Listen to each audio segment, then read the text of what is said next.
Kag sa number 1, Provincial Disaster Risk Reduction Management Council sa Negros Occidental ang nagpasar sa resolusyon nga nag-recommend sa pagpaidalom sa probinsya sa state of calamity kasunod sang paglupok sang bulkan kanlaon. Quick Response Fund ang sarang na magamit kung matigayon ang deklarasyon. Price freeze ang ipatumanman. Yaring report. I would like to move for the passage of the resolution so stated, recommending that somebody at Calamity to declare the state of emergency for the whole province of Negros.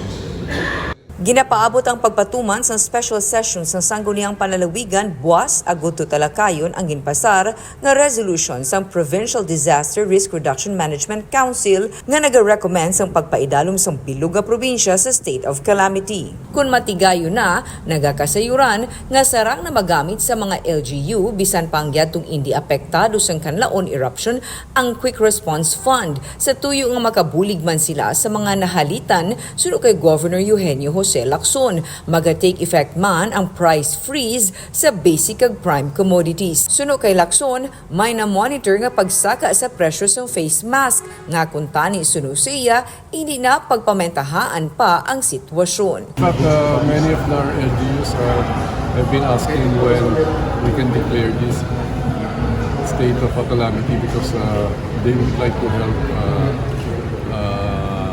those affected LGUs. I-implement to Gov ang forced evacuation sa 6-kilometer.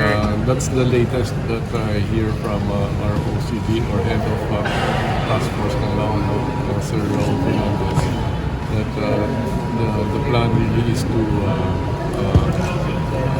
request or ask or make it mandatory a evacuation up to 6 kilometers. Nakasaad nga ang La Carlota, La Castellana, Pontevedra, southeastern portion sang Bago, Valladolid, San Enrique, Hinigaran kag Binalbagan ang apektado sa paglupok sang bulkan. May 33,806 ka mga individuals sa minimum nga yara sakop sang 6-kilometer radius ang igapaidalom sa forced evacuation. Suno kay Lacson, nakaistorya na sila ni Secretary Gilberto Chodoro nga pamuno sang PDRRMC nga magahinyo sila sang bulig sang national government bangod indi naman gid masarangan sang pondo lang sang probinsya kag sa natungdan nga mga LGU ang sitwasyon. Makayanan natin, definitely not with our resources because that is why in fact si Secretary Tudoro mentioned to me that he will now be going to the President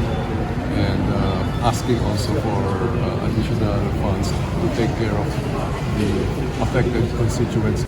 Sa pihakabahin, may masobra sa 601,000 pesos naman nga balor sang kaharitan sa pananom bangod sang ashfall ang ginreport sang Office of the Provincial Agriculturist. Sa kasapatan naman, may masobra sa 25,000 na ang apektado bangod man sang paglupok sang bulkan. Wala naman sa may ginreport nga nagkalamatay. May na-monitor naman ang PHO nga 26 nga gindala sa ospital bangod sang respiratory problems kag duha diri ang naaksidente naman bangod sa problema sa visibility sang ashfall. Pero duha lang sa 26 ang na-admit sa ospital.